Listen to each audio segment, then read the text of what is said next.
It's thinking. Hello and welcome. Oh, hang on, it didn't work. Facebook made change on June 10th that limits some pages going live. Okay, blah, blah, blah. Okay, I already knew that. All right, so we're just gonna hit go live. Nope, it's not letting me do it. It says it is live though.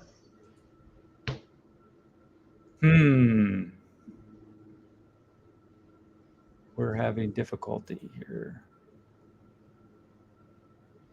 Don't meet the criteria to go live. I'll be darned.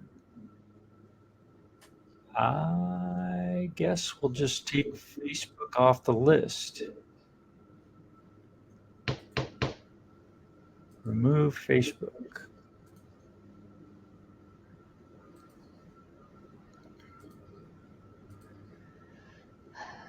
On my end, I can see a little ticker in the corner. It says live, 1 minute, 6 seconds. Yeah, we're live on YouTube, I guess. So thanks, Facebook, for making that fun.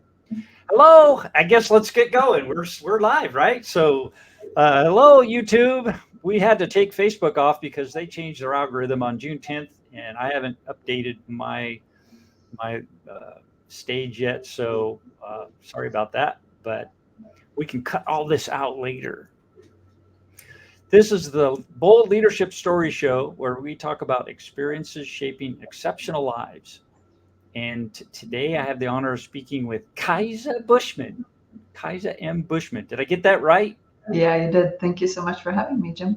Oh, it's my pleasure. I'm excited to have a conversation with you. We got off to a kind of a bumpy start here, but I'm thinking that we're going to have fun talking about you and your life. You started your career when you were 19, immigrating from Sweden. Yes. And you came here when you were 19. You went to San Francisco with a friend by yourselves. There another 19-year-old friend? Yeah, and right. Just landed and said, "We're making this happen." You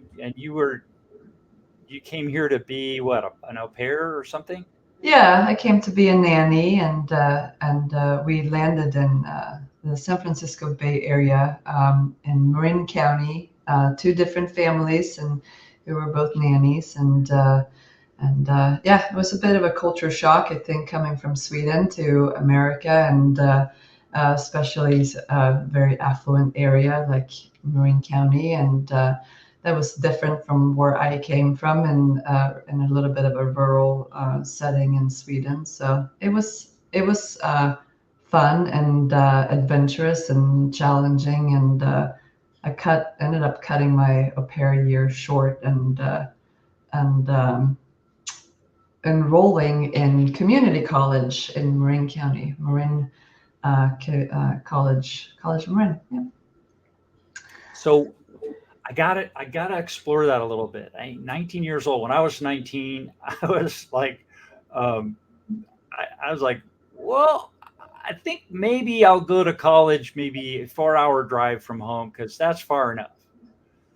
And I went to Cal Poly San Luis Obispo, and that was about 4.5 hour drive from home. And it's like, okay, I can get home if I need to, but I'm far enough away where if they won't bother me all the time. And, right? Yeah. But you like bit the bullet. You took a across the world flight with a friend. What was going through your mind at that point? What possessed you to do that? Yeah, I don't think it wasn't going through my mind. I didn't know what I was getting myself into or what I was doing, and I think at that time I didn't really analyze what was happening in the way that I should. But I think I'm a bit of an impulsive person, and it sounded like a great idea. And yeah. Well, that's a bold move right there. So you qualify for that. Yeah, if you ask my husband, I still have those traits to this day. He likes to say that you have the best ideas, so that's nice. But yeah, we ended up in Marin County, and I felt in my heart that I loved being in America, and I felt just that I belonged there, what I was doing, and I didn't want to go back to Sweden. I didn't have the long-term future vision, like I like the life that I have now, but that's went to college and just kept going with my classes. I was studying criminology at the time, and then later on I ended up going to San Francisco State University, and I got a bachelor's degree in criminal justice. Mm-hmm. And then you went on to be you went into the court system, correct? Working Yes, there. yeah, I worked for a couple of criminal defense attorneys, and and that was interesting. I did some internships and worked for some criminal defense attorneys, and I that was a very interesting time in my life, just seeing life from that perspective. And but I ended up going into working as an intellectual property paralegal, patents and trademarks, and climbing the corporate ladder. And I I thought I wanted to. I was really set on succeeding and getting a better position and more money, and I liked just the setting that I was in, and or I thought I did, but I think that deep down I didn't really enjoy the work, and it was very tedious and very you go into your office and shut the door and sit there all day, and that was not for me. So you look very healthy, and you're an outdoor person. I'm thinking. Yeah, I Yeah. I like hiking and being out in nature, and my husband and I like to walk around and look at trees. There's lots of nice trees up where you're at, and like Yeah. this beautiful area. Lots of critters. Yeah. So tell me about that experience when you were in San Francisco. You were there. English was a second language. How fluent were you at that time with English? Oh, not very at all. Actually, one of the first classes that I took at College of Marin was my first semester. I took 4 classes. One of them was Spanish. And it was very challenging because I was learning a third language from my second language. So I had to translate from Swedish to English and then from English to Spanish and then, the other way around. And it was a lot. Yeah, sounds like it. How did you survive all that? And food? I mean, I imagine the food was a lot different. You didn't have mom there cooking for you anymore. No, I didn't. So at that time, I wasn't very conscious of what I was eating or very educated on it either. So I believe the first couple of years I really blew up when I was there, but that's a different story. Yeah, like I discovered mocha frappuccinos at Starbucks, and I was sucking those down a lot, I think. comfort food Yes, yeah, and energy. yes. What was your impression of the San Francisco Bay Area? No, it's It's beautiful. I imagine I haven't been to Sweden, but I imagine that that's a very beautiful place. Yeah, Sweden is a beautiful place. It's a little bit like the Montana, I guess. Okay. My husband's parents have a place up in Montana, and we go there a lot. So it kind of reminds me of Sweden a little bit with the pine trees and the forest, and the um, different plants and things like that, and animals too. Bears and moose and rabbit and things. Yeah. Mhm. So, what was your impression of San Francisco? Marin's like one of the best places on the planet. It's beautiful. Yeah, it is beautiful. I started hiking a lot out there, in the redwoods, and but yeah, it's a beautiful place. There's a lot to do. San Francisco, the right neighborhoods of San Francisco are really fun and beautiful, and but I like the climate better down here. I think I don't like being so cold. So okay. That's it. That's another thing. It's like the weather here is pretty even all year, and I Yeah. imagine where you grew up was had some real cold and hot temperatures. Yeah, it's the in the winter months in Sweden. It's the dark is it's a different dark. It's black, Mm, or I don't know how else to describe it. During the thick like of it you in can't the see your winter. face. When your hand in front of your face is dark. Yeah, but it gets light outside at 10, 11 in the morning, and then it gets dark, black outside again at 2, 3 in the afternoon, and that's how you live your days for a couple of months. Huh. Yeah. That's crazy. Yeah, I don't know. I don't know how well I do with that. I would I would go stir crazy. It's like sun. You go out in the sun for 4 hours. Ah. Yeah. So how did you get from San Francisco? Where did you go from there? Well, San Francisco, I came down to Southern California and I rented an apartment in Sunset Beach. Hmm. Uh, and I rented an apartment from my husband. Okay. He was the landlord and the manager for the apartment building. Okay. And, uh, so, yeah, I was sending my rent checks to him for about 3 years.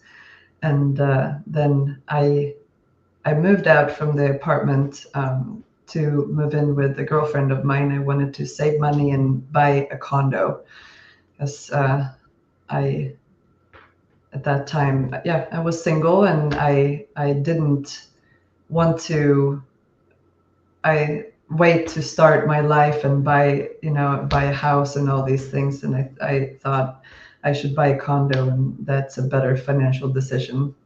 So I gave my notice and I moved in with a friend of mine, and then I told Dan, it's my husband. I told him I'm going to move out, and and I'd look for a condo to buy eventually. And he said, "Well, I'm a real estate broker, and I can show you some condos." So he did. We went out one day, and we saw about 5, 6 condos, and then went on a little walk afterwards. And I didn't buy a condo, but we started dating instead. Hey, well, sounds like you both found a deal there. Yeah, yeah. It just was it just was meant to be. Yeah. So how Yeah. long have you been married now? We have been married for, well, 5.5 years, I suppose. We've Okay. been married for, and dating for a few more years than that. And yeah, I am passionately in love with my husband. Just very crazy about him. Well, And that's great to hear. I love that. I love when couples are actually making it work. yeah, What's your secret? I don't know what's we just like each other. We spend a lot of time together. We respect each other. We're good teammates. Mhm. We spend a lot of time talking to each other. Yeah, never get sick of each other, and we work together too. I ended up leaving my corporate career and working for the family brokerage when I was pregnant with my daughter, and Mhm. so we spend all day every day together, and I think that's the way we want it. Well, that's beautiful. How do you energize that? How do you keep it alive and kind of spontaneous and in the moment? With our marriage, spontaneous and in the moment, I don't know. It's I you know we just I just picked a great guy, and he picked the gal for him, It and just worked. we really just work, and to be honest, it feels just effortless most of the time.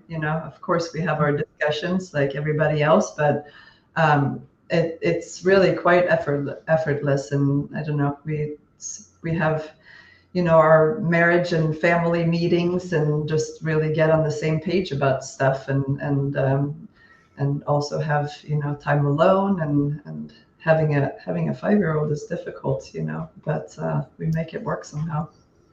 Yes, it is. Yeah.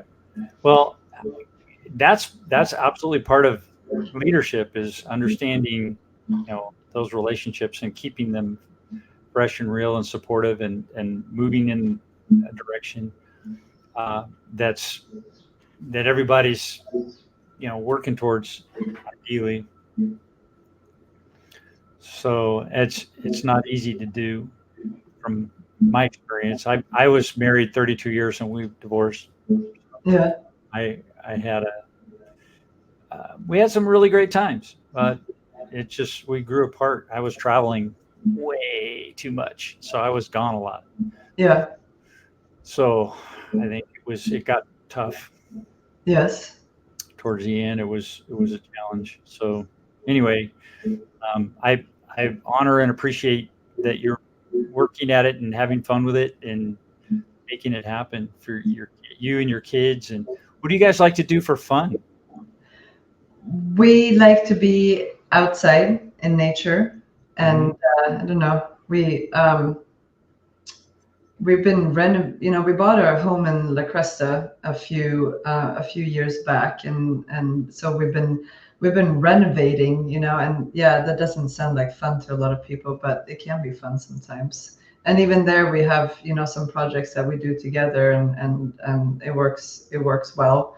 So yeah, making our home look nice, and in our yard we go hiking, and we're foodies, so we eat a lot and go and explore different restaurants and things like that. And What's your favorite restaurant here in town in Temecula? well, there's um, I believe it's called Stone Fire Grill, maybe not. It's on the golf course in Temecula, Okay. and it's organic, and it's farm to table, all organic, and I believe that they have grass fed, grass finished beef over there too. It's a little bit pricey, but I think it's worth it. They have good wine over there too, so it's just a guilty pleasure we have. We go out and treat ourselves, and then Eat Restaurant in Temecula is organic and great food too. And then we have where do we go? We go to Public downtown Murrieta. It's good food. Hmm. And uh, Do you yeah. like to cook at all? Oh yeah, we cook all the time. We What's your favorite thing to cook? lots of meat. Yeah. You're carnivores. Yes, we like our meat over here. I don't know. Some people are gonna tell me otherwise, but I think that a good steak is a healthy can be healthy for you. So Absolutely, yeah, absolutely. so I think you know what? I think everybody's different.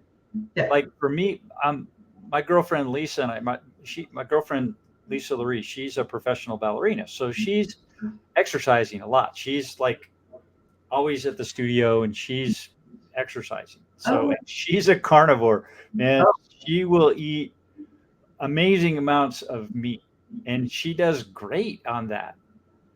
I can't do that. On the other hand, I try to keep up with her. And it's like I can't do it. So I have to eat like other things, vegetables and fruits and other things.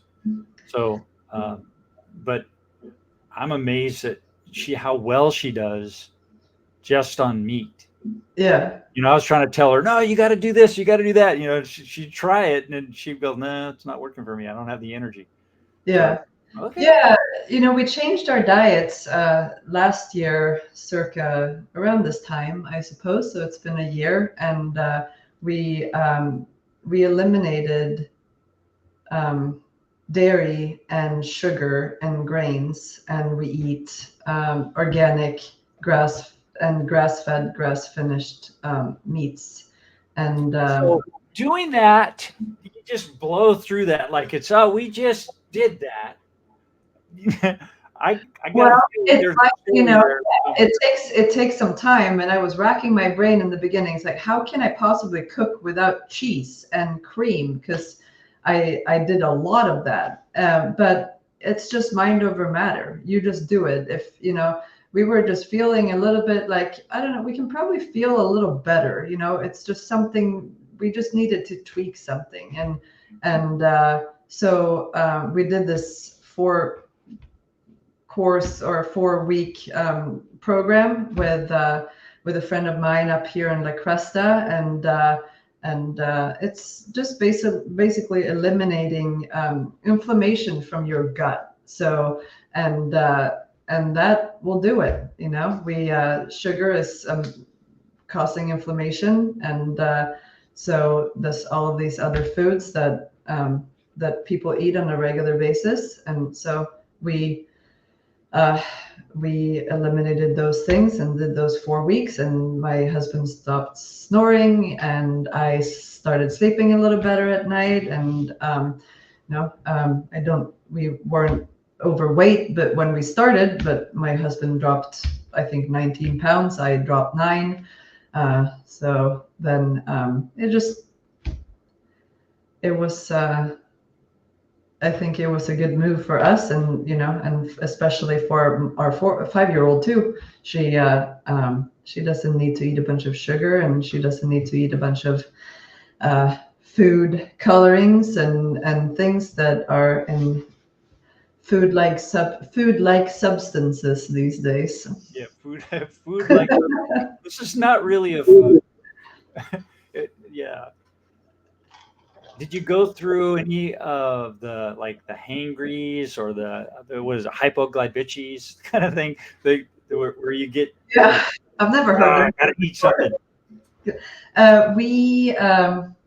I guess we had a bad habit of snacking late at night.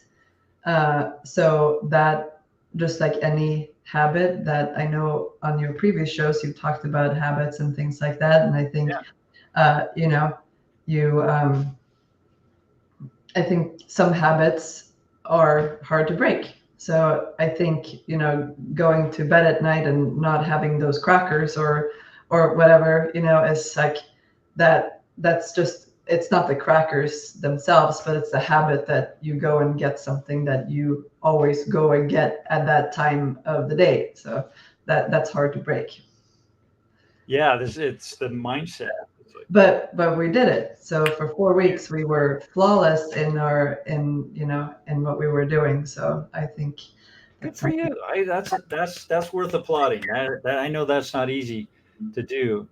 Messing with somebody's food is like, don't touch. You can change anything about my life what you want to, but don't be messing with my food. Yeah.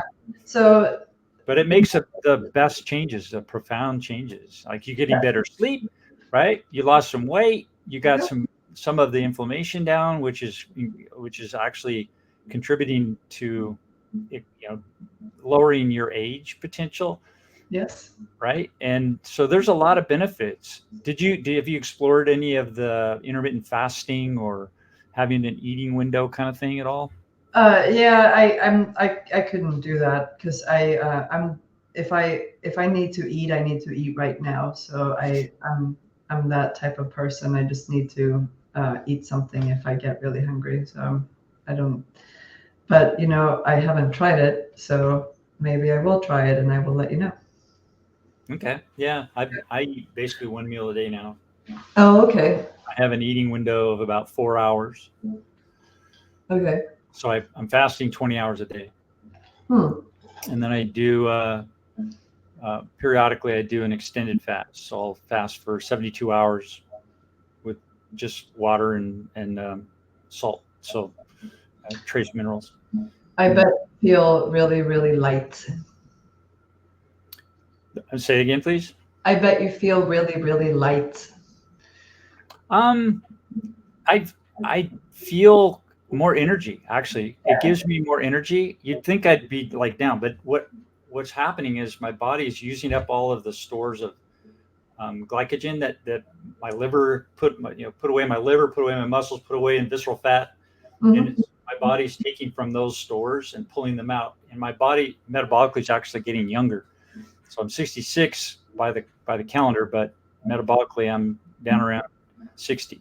So I've actually lost, or I've actually gotten younger metabolically, and I'm metabolically flexible now. So I can my body will eat, when I eat food, it'll consume that. But if I don't eat, it knows where to go inside my body. It picks up energy from the loose um, glycogen or glucose in my blood. It'll pull from fatty liver. It'll pull from my visceral fat. It'll pull from my muscles, wherever it needs to. And it also, my microbiome produces um, fuels. One is called butyrate. And so I feed my microbiome so that it produces fuel for me. And I don't get hungry. Hmm. I can go for a week and do just fine. I've done 4 6.5 day fasts, and Yeah. that really cleans it out. But I did I don't know if you're familiar with it came out many years ago now, a master cleanse it was called, and mhm, it was water and lemon and cayenne pepper and maple syrup. I think, I don't know how healthy this is looking back, but I drank that for 7 days straight, 8 glasses a day or something like that, yeah, and that was kind of an interesting experience. But yeah, I did do that fasting for okay, seven cool. days. I check when I'm doing mine. I have a blood glucose meter. I check my glucose and ketones Yeah. twice, 3 times a day while I'm doing those extended fasts. So I know exactly where my glucose is. Hmm. And I'm usually, my glucose starts going down and my ketones go up. And what that does is the ketones are fuel that my body's producing that's not glucose. And that's when I know it's pulling from my fat stores, cleaning my body out. Also, it's one of the most important things about that is it's called apoptosis, or um, it's a process where your cells get stressed and they kind of raise their hand and say, I can't handle this. So your mitochondria go in, yank them out, recycle the proteins and amino acids, whatever they can, gets rid of the rest, replaces that cell with a brand new one.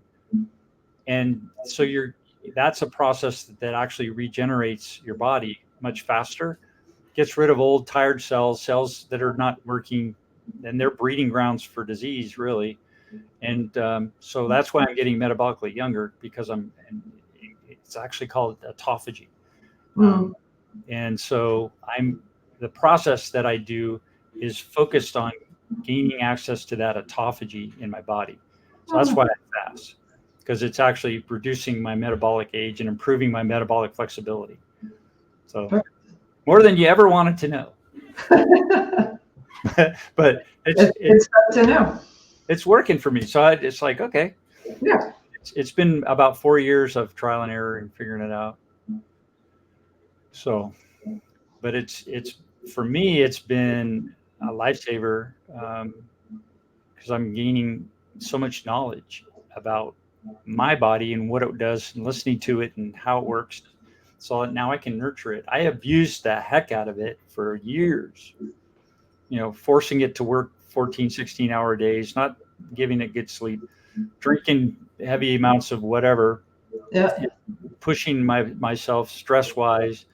And finally, my body just said, I'm done. See ya. It filed divorce papers on me back in 2020. So I had to Yeah. make some You, decisions.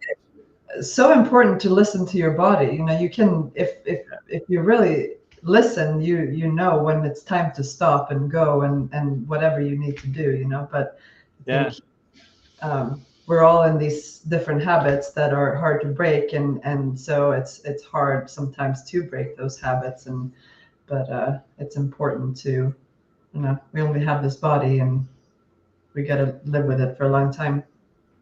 What's your formula for making new habits and breaking old ones? Well, interesting question. I don't know. Yeah, for breaking habits, yeah, mind over matter. If you really want something, then and in yourself, if you really need to make a change, then you will make the change. I think that um, people are okay with feeling the way that they feel. Otherwise, they would make the change. So, but yeah, mind over matter, and we're more powerful than and able and capable than we think. So I don't know. I suppose that I don't really have a problem with just making up my mind and going for something. But yeah, and new habits. I don't know. It depends on what we're talking about. Making, starting a new hobby or just health wise. So yeah, you just, if it's about your health and it's crucial that you make a change, then you have to replace your old habit with something else. So you know, Mm. five, 5, 4, 3, 2, 1, and get up in the morning and go for that hike. But what do you think? Just push through. I agree. It's like, okay, you set an intent, and you have, like, I try to get, okay, this is the outcome that I want to achieve. It's a long-term view of something, and Right. this is what I'm going to want to do to get that accomplished. So you have to do it. And I'm finding the biggest challenge for me is consistency. Oh yeah. It's like everybody says, well, success loves speed, right? Okay, success loves speed. And that's true. You get to make a decision, boom, you want to get to it and move, right? But it's the hard part is doing that again and again and again and again and again consistently for a long period of time, because that's what brings a success, and that's what creates those habits, right? So Yeah. So consistency, waking up in the morning and doing a little bit of exercise rather than waking up in the morning and going, full on out with this hour-long exercise um, schedule. If you just do a little bit at a time, a couple of more minutes every single day, then you're more likely to succeed than otherwise. Then you're going to burn yourself out and I agree. Well, I've done that. Yeah, where you go to the gym and you just pump yeah. and push, Oh, and your body's so sore the next day. You're like, oh man, I can't even get out of bed. You're not going to go exercise again. Yeah. So yeah, it was fun. I had because I have play dates once in a while with my friends, and they bring their little girls over, and so I was telling my friend the other day, come on, let's do 100 squats right now. So we were standing in my kitchen and we just squatted out 100 squats, and then did you time it? yeah, yeah. So, but just for fun, because we were talking about exercising more, and so okay, it's 100 squats, and then we My texted. record is 65 in 60 seconds. Oh well, yeah. So we texted each other a couple of days later, and just neither of us could walk real properly. Then you just Yeah. Yeah. That's cool. So, yeah, but you're pushing yourself, setting new boundaries, walking in the unknown. yeah. I think so, and I don't know, to convert all this to how does that fit in with leadership and I don't know, bold leadership stories. I don't know.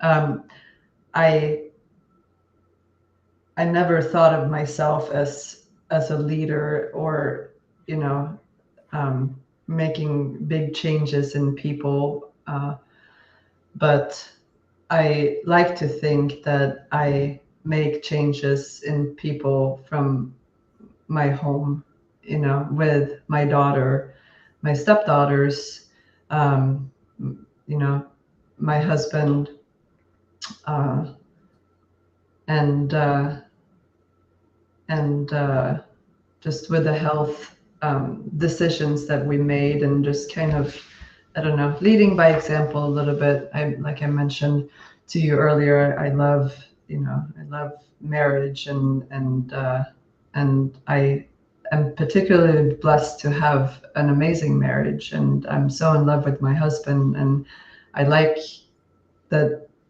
for other people to see that, and then if somebody needs to make a change in their marriage, then maybe I can inspire somebody. I don't know, not that my marriage is the best marriage, but I like that people make the right decisions in their marriage, and that they're happy.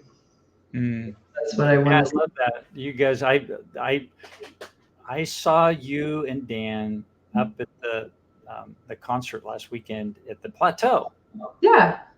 I volunteer up there, so I was driving the van, Oh, okay. and I was in the process of getting people in and out of the van, and you guys showed up in your Grant Oak Realtor's car, Yeah.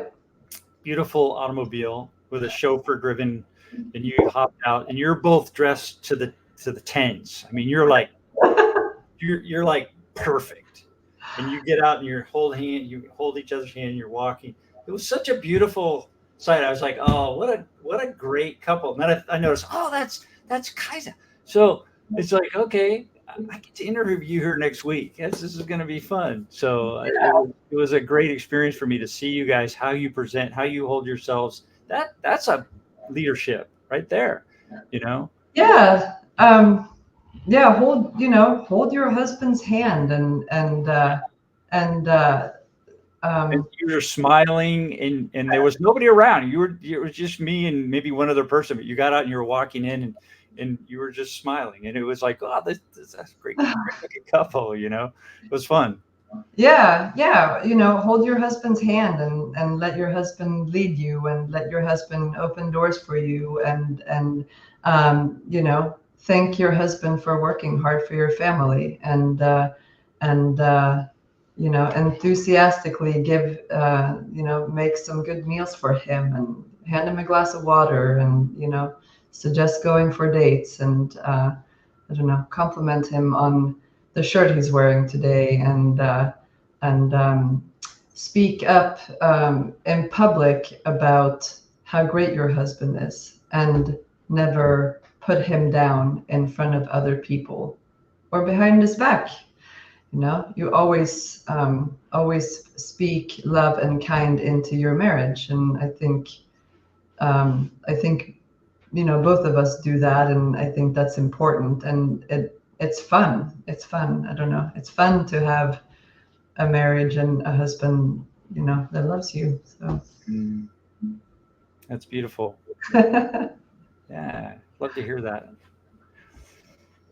So our time is about up. I have one more question. You got time for one more? of course.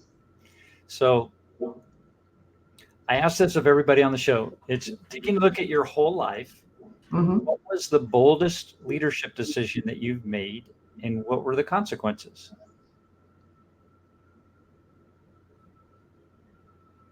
Um, the boldest leadership decision I made, I think, was to. It's just the first thing that comes to mind, and that is to marry an older man that has three, at the time, teenage daughters. Um, and my husband is 15 years older than me and had a long marriage prior to ours. And to that was a lot of that's a lot of responsibility to take on. I'm not their mother. They have a mother, but I'm a friend and a mother figure and a leadership role for them, and it's a lot of responsibility, and it's not something to take lightly. And because when they ask for advice or when there's conversations about uh, life changes or decisions that they have to make, I want to make sure to give them good advice and to be a role model and all of these things that step parenting entails. And I think that's that would be the one, I think. Yeah. Very good. So that is daunting. I love that you said that you're not their parent, but you're taking a leadership role in their lives. How do you do that and get their buy-in on that? Well, I mean, every I have three stepdaughters, and they're 20, 26, 24, and 22 this year. and so they're all in different, different stages of their life. Even though they're still young, but two of them are married. One has a baby, so I'm a grandma now. Oh, that's exciting. Yeah. Wow. And then the youngest one, just got into nursing school, and she has a boyfriend, and so they're all in different kind of stages, even though they're close together in age, and so. So you're supporting them and just being there for them. Sounds like. Yeah, everybody's different. I have different, relationship with each one of them, just like any parent has with their children if they have multiple, So yeah, we just have different. I have different relationships with each one of them, and they're so but I love to chat with them. It's like my the youngest one. I feel like I really connect with when I go shopping with her, go grab some coffee with her, and that's my favorite time with her because I can really get her attention, and we can connect one on one. And then the middle one, I love to drive in the car with her because then she just opens up and starts chatting, and then Very and cool. then yeah, and then the older one, I like walking with, and because then she opens up, and so and we can have a good connection there. So I don't know, just my just little moments that I have with all of them that I can connect, and yeah. So it sounds to me like you're open to that, and you're in effect um, accommodating, or exploring their interests with them Yes. to instead of you inviting them on your boat and saying these are my rules, you're going on to their boat Yeah. and Yeah. them on their turf Yeah. and kind of trying to fit in with them there. I love that. I mean, so many people, say, well, I'm the adult. These are my rules. You're going to do what my parents were kind of like that. It's like, no, you're going to do what I do, and they didn't want to come to my boat. So Yeah, it, yeah, I don't know. It's step parenting is can be challenging, and especially I think in the beginning when everyone's getting to know each other, and it's just like who are you, and what's and so but after years you've kind of find little ways to connect with each individual person, and I think that's important to me. So very good. That's beautiful. I did have one more question. I lied. yeah. I see you have a tattoo on your shoulder, which Oh wow. can you share what that is? There we go. Yeah. For my husband's birthday, for his 52nd birthday, a couple of Yeah. years ago, I told him I would give him a tattoo for his birthday, Okay. and he didn't have any before, but I said, I want to give you a tattoo for your birthday. And I, um, I'm not going to tell you what it is or where you're going to put it. We're just going to go to the tattoo parlor, and you're just going to get a tattoo. And he said, okay.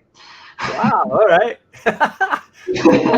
So this is a design that I came up with. It's because we both love, my husband especially, we love trees. So we always walk around and we talk about the trees, and what kind of tree it is, and just everything about trees, and also this, it was a symbol for the birth of our daughter. Uh, Ah, so it's a tree of life, and my well, husband, when my daughter was born, my husband got to catch my daughter, so that was pretty oh, special. wow. Yeah, so we got this matching tattoo. He has one, and I have one. It's in the same place here, and this eventually also became the logo for our real estate brokerage. I was gonna say it looks really familiar. In fact, Yeah, I was gonna put that up there. yeah, Can you Grand Oak see that? Realty. Yes. Grant Oak Realtors. So, and real quick, I wanted to share your Oh, your website there. thank you. So you built this website. I did. Yeah, I had never built a website before, but it actually wasn't too difficult. It Real turned out estate pretty personalized. nice. So that's really cool. Your logo has such meaning behind it. It's not just a business logo. No, yeah, I I was. love that. Yeah, yeah, it is beautiful. I do like my logo a lot. I think it's pretty. Yeah. So, and then you guys, you're about us. You've got your background a little bit and Dan's background. Mm-hmm. You guys are doing some great work up there in La Cresta. And the Yeah, services you offer, you've got your seller realtors, buyer realtors, and then you do property management. yeah, we do property management and project management. Got a lot of experience in developing and building vineyards and building. Um, That's great. yeah, I love the simplicity and just the theme of this. It's simple, but it really gets the point across. thank you. Yeah, I like it's simple. So And then contact us. So if you're looking for a property to buy or sell in La Cresta, thank this you is so the place much. to go. GrandOakRealtors.com. Yeah. Yeah, we met. You and I met at the Santa Rosa Plateau concerts, and we Right. recently started sponsoring a program that they have over there, the Junior Ranger program at the Santa Rosa Plateau, which is just right up our alley. I wanted to sponsor something that has to do with nature and so these young kids can come and become a junior ranger and go through the program and hopefully I don't know I tell people that I want my daughter to know more trees and plants than fast food labels, so that's what I'm hoping for this generation that grows up to know less about corporate logos and more about trees and plants and animals. Beautiful. Yeah. Love that. That's really, really cool. That fits with me too. It's like I was never a brand guy. It's like no, I was a member of the Sierra Club. I did hiking. I was up in the mountains all the time.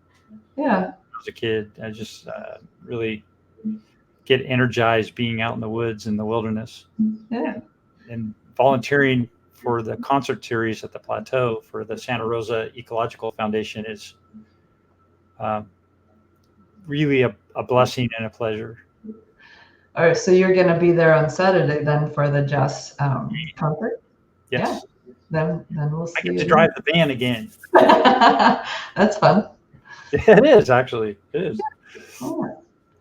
So, well, Kajsa, thank you so much for spending some time with me today. Yeah, of course. I was really looking forward to chatting with you, and it was a pleasure. Yeah, yeah, I had fun. Yeah. We'll hang on a sec. I'm going to end the stream and we'll be done. So, Okay. bye. Bye.